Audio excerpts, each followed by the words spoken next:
English మాట్లాడడానికి భయపడుతున్నారా? అయితే మీకోసమే ఈ స్పోకెన్ ఇంగ్లీష్ క్లాసెస్. వెంటనే కాల్ చేసి జాయిన్ అవ్వండి. అమ్మ, లవ్ మ్యారేజెస్ అయితే ఇప్పట్లో బాగా జరిగిపోతూ ఉన్నాయి. ప్రతి ఇంట్లో అప్పుడు అంటే చాలా పట్టు అంటే కులాల మతాలు ఇప్పుడు కూడా ఉన్నాయి, కాదని చెప్పాలి, చాలా తక్కువ. బట్ లవ్ మ్యారేజెస్ అయితే ఎక్కువ జరుగుతూ ఉన్నాయి. అంటే మనం పిల్లలకి ఈ లవ్ మ్యారేజెస్ గురించి వాళ్ళు లవ్ చెయ్యక ముందు చెప్పడం బెటరా, ఒకవేళ లవ్ చేసిన తర్వాత వీళ్ళకు తెలిసినప్పుడు ఎలా చెప్పాలి? అంటే ఆ లవ్ మ్యారేజెస్ వల్ల ఎలాంటి పరిణామాలు జరుగుతాయి అనేది తల్లిదండ్రులు పిల్లలకు ఎలా చెప్పాలి, ఏం చెప్పాలి? సో మీరు మంచి టాపిక్ అండి. కాకపోతే ఏంటంటే ప్రేమ వివాహాలు, ఇంటర్ కాస్ట్ వివాహాలు, దాని తర్వాత ఒక స్టేట్ నుంచి ఒక స్టేట్ అంటే కంప్లీట్ గా నార్త్ ఇండియన్స్, సౌత్ ఇండియన్స్, చాలా మన కల్చర్ అంతా చాలా క్వైట్ డిఫరెంట్ గా ఉంటుందండి. సో ఏది ఏమైనా కూడా ఇరువురు ఇష్టపడ్డారు కాబట్టి ఎటువంటి అంటే అడ్డంకులు వచ్చినా మేము పెళ్లి చేసుకుంటాము అనే నిర్ణయం తీసుకున్న తర్వాతనే ఈ కాలంలో తల్లిదండ్రులకు చెప్తున్నారు. సో అది ఏది ఏమైనా కూడా దాన్ని మనం ఏం ఆపలేము.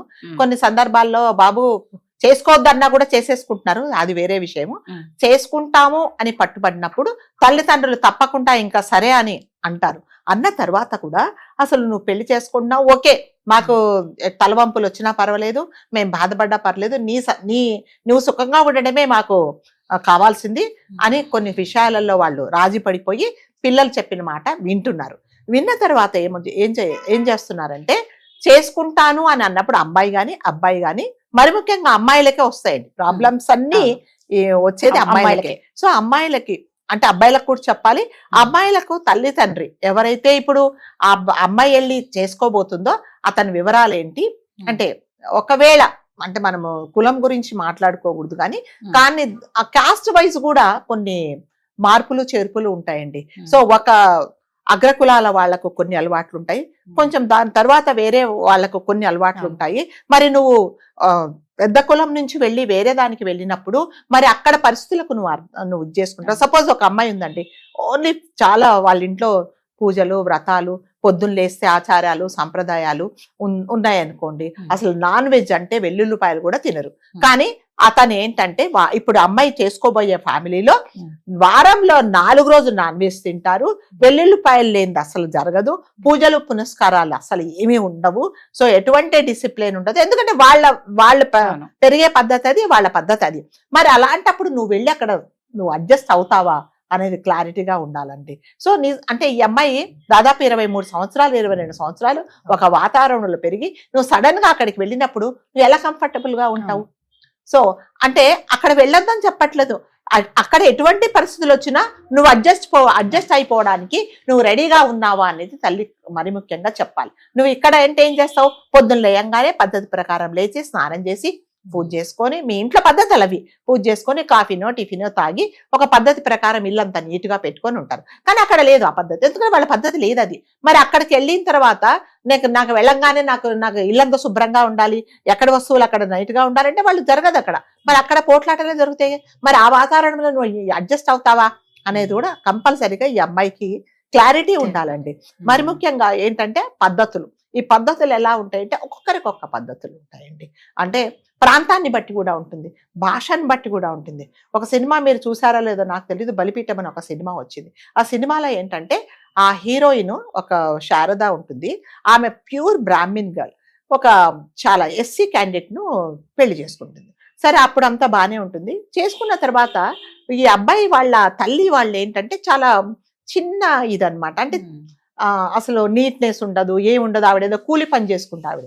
మరి కూలి పని చేసుకుంటే ఆవిడ ఫ్లాస్క్లో కాఫీ పోసుకొని తాగదు కదండి, అవునా? తాగదు.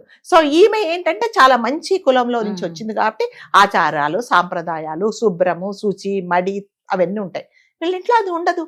ఇంకా ఇంటికి సరే కొన్ని రోజులు మోజు తీరిపోతుంది కదా.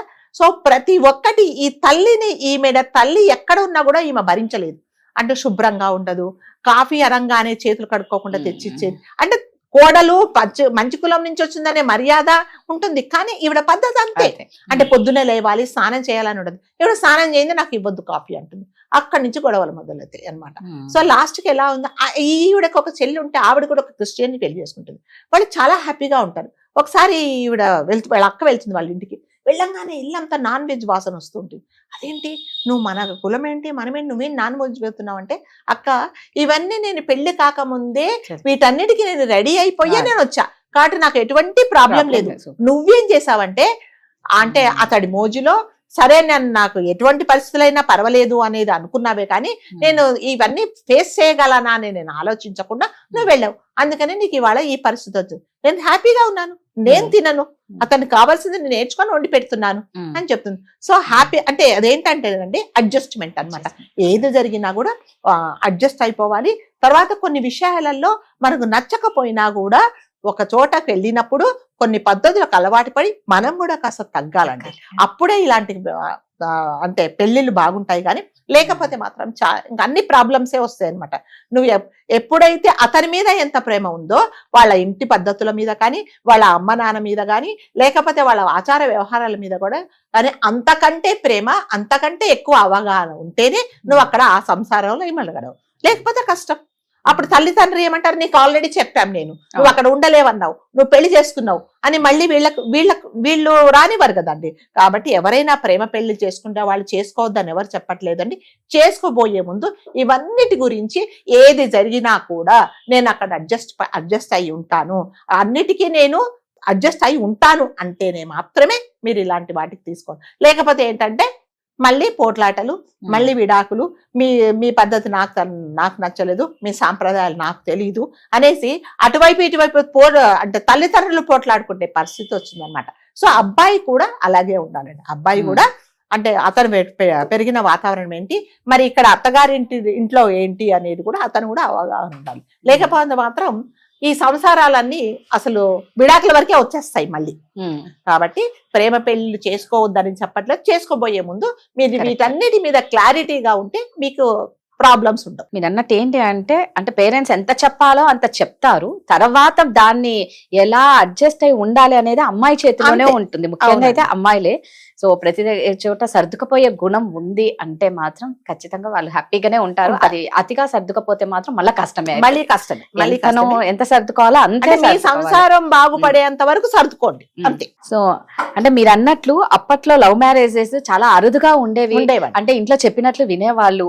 ఇంకొకటి ఏంటి అంటే ఇప్పుడు కల్చర్ బాగా మారిపోయింది కాబట్టి ఇప్పుడు నిర్ణయాలు తీసుకొని ప్రతిదీ వీళ్ళ చేతిలో చెప్పేస్తున్నారు అంతే. చేసుకోవాలా అని ఇష్టపడ్డానా అని చెప్పట్లేదు. నువ్వు నీకు నచ్చితే నువ్వు సరే అంటే నీ ముందు చేసుకుంటా, లేకపోతే నేను చేసేసుకొని వస్తాను అంటున్నారు.